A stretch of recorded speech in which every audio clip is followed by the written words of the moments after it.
Hello and welcome. This is my first video. As you can tell, I don't have any professional equipment around me, so let's just get into it. M- I am not my lung disease. I am Sebastian, and I live in Arizona. So again, this is my first video. It's not going to be professional or anything. I'm doing this on my couch at home. Uh, you're going to hear stuff in the background. You're going to hear things going on around me. Um, I'll get into that a little bit more later. But right now, I am going to state I am not my lung disease. So what I have is something called interstitial lung disease. And right now I'm waiting on I just went through 2 weeks, which I'll do another video on that, but I just went through over 2 weeks of testing at the Mayo Clinic in Scottsdale to get onto the UNOS, the United Network for Organ Sharing, to get a lung transplant. Um, Hopefully, I can get a lung transplant. I don't know. I just finished all the testing. They're going to tell me within the next week or two if I get on the lung transplant list. If I don't get on the lung transplant list, I don't get on the lung transplant list. But hey, we'll just deal with that as we go along. So, the disease I have, like I said, is called interstitial lung disease. Um, Bear with me too here. As I talk, sometimes for a long time, I start coughing. I start coughing a lot. And I'll try to cover my mouth when I do that. But sometimes I have to take breaks to catch my breath.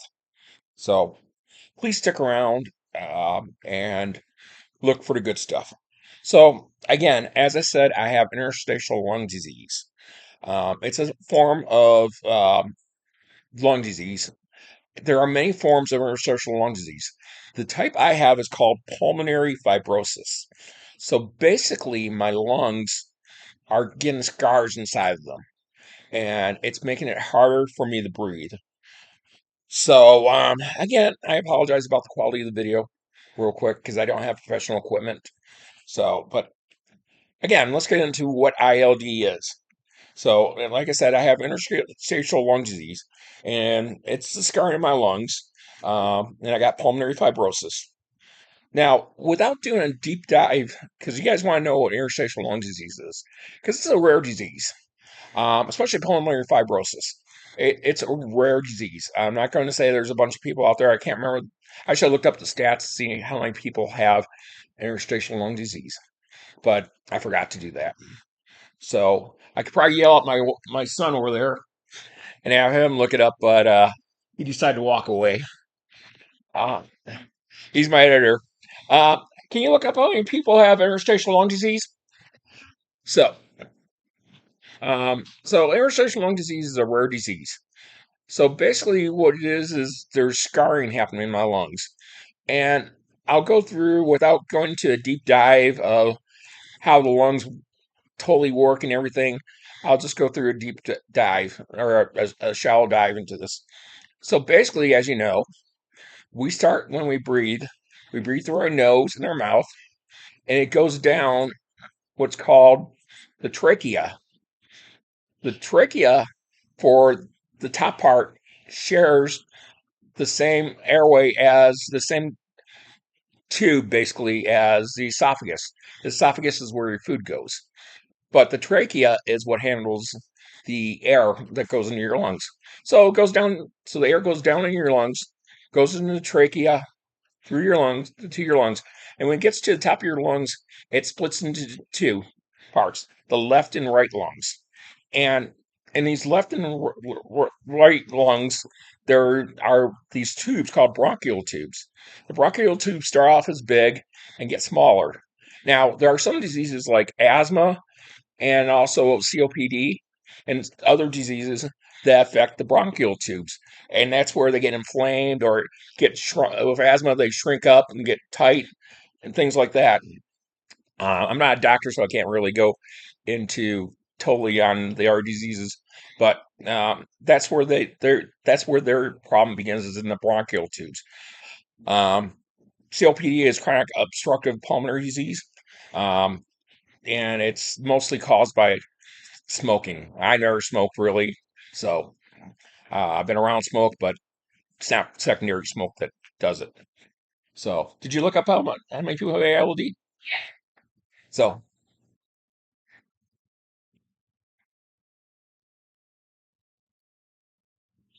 about 65,000 people worldwide. Is that worldwide or just in the U.S.? Okay, about 65,000 people in the U.S. have interstitial lung disease. So, like I said, it's a rare disease, considering the U.S. has over 300 million people. So, yeah, yeah, 300 million. So it's a rare lung disease. So again, going back through the lungs, so it gets in these bronchial tubes, and as the bronchial tubes get deeper into your lungs, they get smaller and smaller. They eventually end up in things called alveoli, which are also commonly referred to as air sacs. It's in these air sacs that the oxygen gets into your lungs, gets absorbed by your lungs, and the carbon dioxide gets exhaled. So if you guys should be familiar from basic biology. We take in oxygen and let out carbon dioxide. So it's in these alveoli air sacs that's where the exchange happens. And it connected to these air sacs are little tiny blood vessels called capillaries. And some people might know that on your tips of your fingers are capillaries that go into them. But these capillaries are what take the oxygen to the rest of your body. Well, it goes through the heart first, then the rest of your body, and then comes back out the capillaries, and you get carbon dioxide out. So obviously, you can't have blood and the air mixed together. So there's a layer in between the capillaries and the air sacs, or all the inner part of the air sacs that is called the interstitial layer. And that is where my problem is happening. At this interstitial layer, the interstitial layer of the sacs is getting scarring. The scarring is causing them to get harder and harder, and they can't take in as much because of the scarring. They can't take in as much oxygen as I need, and because you know I'm on oxygen, they can't take in as much oxygen as I need, and they can't let out as much carbon dioxide as I need to get out. So what this ends up doing is it leads to low oxygen level in my blood and the carbon dioxide level in my blood, which, if you can think about it, isn't a good thing. Oh, by the way, I'm Italian, so hands. So I'm going to be using my hands for this. So yeah, I've been dealing with this for a long time. I've had interstitial lung. I was first diagnosed with interstitial lung disease uh, about 22 years ago, but it kind of best way to say is it went to remission for like 17 years. But the last couple years, it's come back, and it's come back with a vengeance.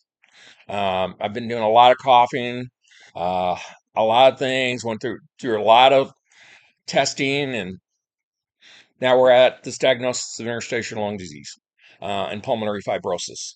So that's where we're at right now. And again, this isn't contagious. No one can get this from me. And it's a rare disease. So I mentioned that low oxygen in the blood. So it most people don't are well, some people are familiar with it, but a lot of people aren't familiar what low oxygen in the blood means. So low oxygen in the blood is, well, for a normal healthy person, your oxygen level should be measured at 95% and above based on a scale. And how they determine this, for the most part, is I'm not going to go into. There's a nasty little thing called blood gas.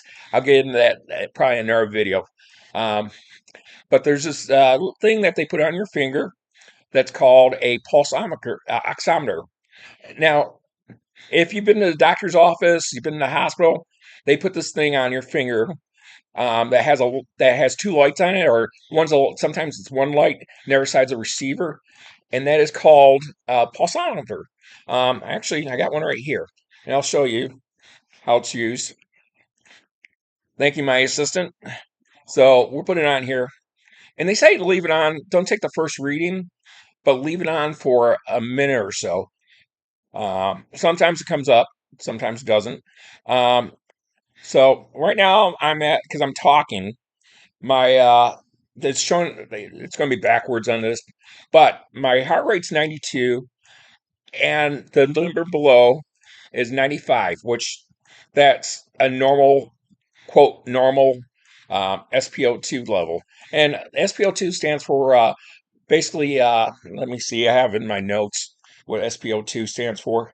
Um, SpO2 stands for peripheral oxygen saturation. So basically, it's oxygen saturation in your at your fingertips. And you can see now I'm down to my heart rate's 92, and my oxygen saturation is down to 93. It's because I'm talking. As I'm going to be talking, my saturation level can change. It all depends if I inhale, exhale. So I'm actually on this oxygen tube I'm on is not a continuous flow, because there's two types of oxygen to give you on continuous flow and also pulsed. So I got a portable oxygen concentrator that I take all over the place with me, and that's pulsed because it won't use as much of a battery as a continuous. Uh, Here it is. This is my little thing I take around everywhere. So it's a portable oxygen concentrator, and so I take that around with me. It's basically everywhere I go, to work, to the store, to everything. But I'll get into the problems with. No, it's not really problems, but the joy of having an oxygen concentrator, portable one.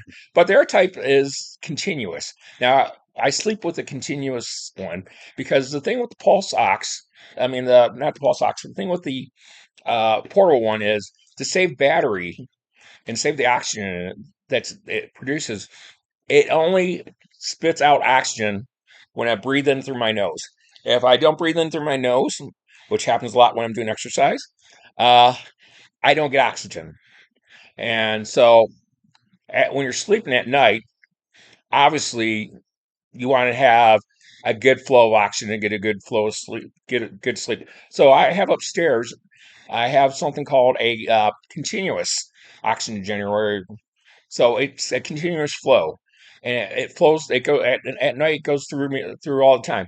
Now I also sleep. I also have sleep apnea, so I hook up my continuous flow oxygen generator upstairs is hooked up to my CPAP machine, and that goes ahead and gives me oxygen during the night, and I can get it up to 100% on that.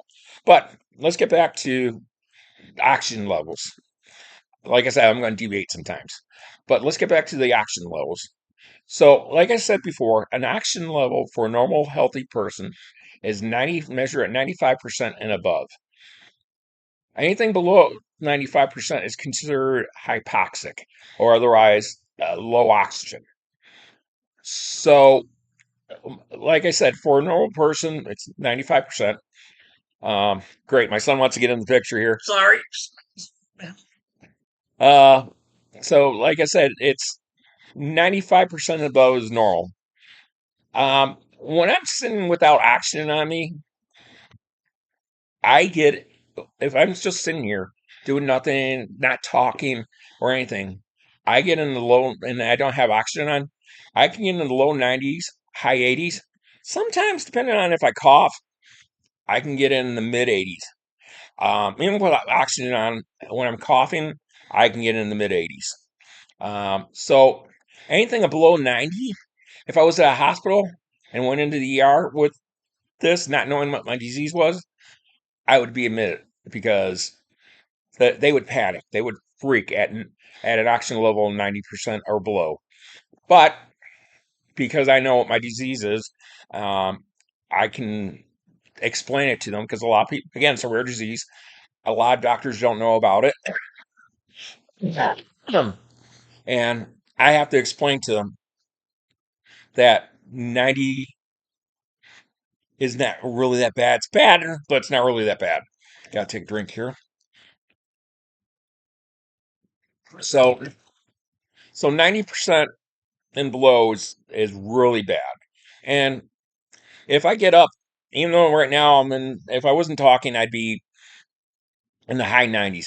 The moment I stand up, I drop like a rocket.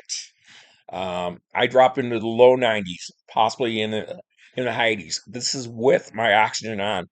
The thing is, if you remember what muscles we use stand up, it's our leg muscles, and those are some of the biggest muscles in our body, the leg muscles. So they use a lot of oxygen, a ton of oxygen. So that's why when I stand up, I drop. But once I'm standing up, then with the oxygen on, it'll come back. And even without the oxygen, I can get it to return back. But I start walking without oxygen, I'm going to the low 80s, possibly in the 70s. Sorry about that, but possibly in the 70s. I'm getting into if I'm doing a long walk or going up steps. Going up steps is hell for me without oxygen. So I live on this oxygen 24/7. Without it, I'd have problems. And the thing is, when I get into when you get into the 70s, it all varies. Everyone has a different tolerance. But when I get in the 70s, especially the mid 70s, I start getting a little lightheaded. The reason is because there's another organ in your body that takes a lot of oxygen. It's up here. It's your brain. Your brain needs a lot of oxygen. So one of the things that is kind of different about the when you do the peripheral on your finger oxygen level, it's not really 100% accurate to what's going to your brain. Because what your body naturally will do is it will actually go ahead and pump the oxygen up to your brain because your brain needs the oxygen. So when I'm at the doctor's office, or I go through this, sometimes I go to pulmonary rehab. What they do is they take the same pulsometer with a different end clip and clip it on my ear because at that point my head is getting more oxygen than the rest of my body because it wants to keep my brain alive. So it's not it this disease is not fun. But what I'm going to say is I may have interstitial lung disease, but I am not interstitial lung disease. I am not a lung disease. I am a person. I am a person that is going to get through this somehow. There is no cure for interstitial lung disease. That's why I'm on the lung transplant list. But there is no cure for it. I'm looking at my little notes here. Um, but I'm not going to let this get me down. You know what? If I don't get a lung transplant, like I said before, I don't get a lung transplant. I just go on with my journey. My outlook either way isn't. I'm not going to live to be 100. I can tell you that much. How long I live? No one has a crystal ball. I can't, if I sit here and worry, oh, am I going to live X amount of years? I'll go nuts. And I don't want to go nuts. So I'm not going to worry about that. So I, I, I think that right now, before I get totally breathless and let my oxygen level go down too low, I'm going to go ahead and wrap things up here because it's a 19-minute video already. Uh, we're going to probably get it. Well, by the time I get done wrapping things up, it's going to be probably a 30-minute video. Um, so again, I'm starting this channel from new. Um, I got the help of my son Wyatt. I have my own YouTube channel. Don't worry about your YouTube channel. But so what it is I'm going to go ahead and try to do these videos at least once a week, give you guys little updates on what's going on. Might do a live just to show you that, hey, I may have this disease, but I'm not going to let it put me down because I just still do exercises somewhat. I was never a big exercise person to begin off with, but I do go for walks and things like that. I'm in Arizona right now, and I don't want to go for a walk out there right now because it's over 100 degrees. So I'm not going to show you guys me. I'm not going to show myself walking. Also, you can notice my voice. The last 3 days, my voice has been real crappy. I think it's because I coughed too much at work the other day, but hopefully this goes away. So, um, but again, this I'm going to mainly focus on my disease, which is interstitial lung disease and pulmonary fibrosis. But I want this to be open to other people that have other lung diseases. We can talk about COPD, we can talk about asthma. I'm not a doctor, but I know how to look things up. Um, I don't mind talking about those and bringing those to the forefront because it don't matter what kind of lung disease you have. We're all suffering from having to live through this journey of a lung disease.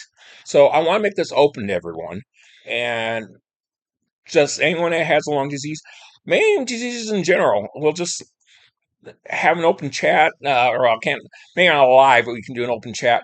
But just have an open discussion about different lung diseases and how they affect each other. Again, this is going to be mainly about my journey, but I'm open to anything else. So if you got a lung disease that you want me to look up or talk about, go ahead and put that in the comments of this video, or you can reach me at my new X account. I just set up a new one. So that's at not my LD, excuse me, at notmyild.com. Again, interstitial lung disease, ILD, and this is not my at. It's at not my ILD because it's not my LD. I am not going to be. I'm not going to be a statistic. I am going to be me. I am not cookie cutter. I am me, and I'm going to live. I'm going to get through this somehow. I won't like again.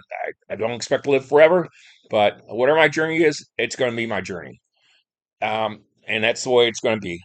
So um, right now, I'm going to go ahead and end this video because we're getting close. But the one thing I'm asking right now is if you're religious, and if you're not, uh, I want you to pray for me right now. I'm not trying to make these all about religion or anything. I could, but I'm not going to make this all about religion or anything like that. But right now, I'm asking for thoughts and prayers that I can get on the list to get a new lung. Well, it's both lungs that they got replaced because this disease is in both my lungs.